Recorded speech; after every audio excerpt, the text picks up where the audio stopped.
So let's suppose that you need to discount something. For some reason, this person's getting a $50 discount off the price of the mattress. It is not advisable to simply change your prices up here. This stuff should really be left the same. It can affect our inventory values, so on and so forth. It's just better to put your discounts down here in the discount field. Again, this is something that has to be activated in the setup. We'll do a video going through invoice setup, and I can show you some of that stuff. You've got two options. You can take a percentage or you can do a value. In this case, I'm doing a value.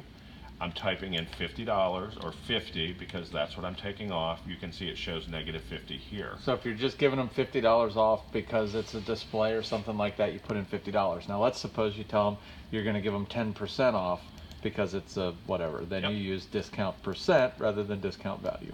And keep in mind, if you use a percentage, it's taking a percentage off the whole ticket. So if you're only wanting to So discount, here's your total amount. It's going to take 10% off of that, which gives you that. yeah. So anyway, this is however you want to do it. The one thing that I will tell you, I don't know why QuickBooks defaults to this lineup, but every single time you do that, you have to click these arrows here, and it moves your discount up before the sales tax. Otherwise, you're taxing the discount. Say that again. So this is the default. So it defaults to doing it after the sales tax. sales tax. Okay. You see the sales tax is $75.06. We should be taking the discount before the sales tax. It lowers your sales tax to $67.55. Oh, cool. So that's an important little button right there. All right, so this invoice is finished, and you once again have this green button down at the bottom with several options. I can just simply save it and close it, or if it's an invoice that the customer's requested that I email him, maybe we're doing a phone order, they want a copy of it sent to their email. Since you've put the email address in here, if you do the save and send, it's going to bring up this box here. Same thing when we were sending a purchase order, looks the same way. You're just sending that customer a copy of their invoice, and you can adjust your email message here accordingly, whatever you want it to say. Now he canceled. Well, go ahead. But I'm going to save this invoice. We'll go back in and delete it. He didn't email it to him because we didn't want to send an email to johnsnow@gmail.com. I mean, who knows? Who knows who that is? Yeah. And we don't want him getting a copy of our email and getting upset. No. All right, so I'm going to save and close it. That is simply saving this invoice into our screen. Now I'm going to backtrack a little bit. This is your filter button here. I highly recommend on a day-to-day course of business clicking this filter, going down to your date, and changing it to today. It doesn't change anything that I'm doing right now, but when you've got weeks and months and years worth of invoices in here, filtering it for today gets rid of everything but what you're currently working on. Okay? So they paid. Now you need to collect the money. Now we need to collect the money. So you've got a button over here to the right where you're going to receive your payment. Brings up another screen. You've got a payment method. They're paying with a credit card.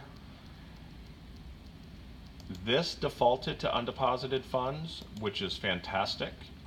You want to make sure it does default to undeposited funds. As opposed to, what are those? As opposed to anything.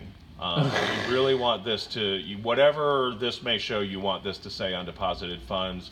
Some of you, the first time you do this, if it's the first time you've done this, it may show cash drawer, it may show your bank account, whatever. It should always be undeposited. You want it to be undeposited funds. The good thing is, once you've selected undeposited funds for the very first time, every time after that, it should default to that, and you won't have to change it.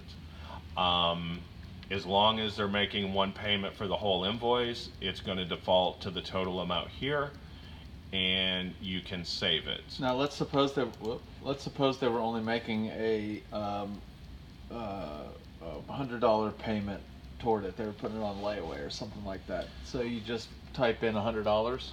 Well, we don't really do layaways this way, but okay, let's say they're doing two payments. Let's say it's $400 on cash and $400 on cash, so we're going to change this to cash over here. I've received $400. It's changing your payment here and save and close. Now it's going to show you that you've got a $400 payment with a balance due of $431.65 up here. So if they're putting the rest, say, on a credit card, you receive a payment again.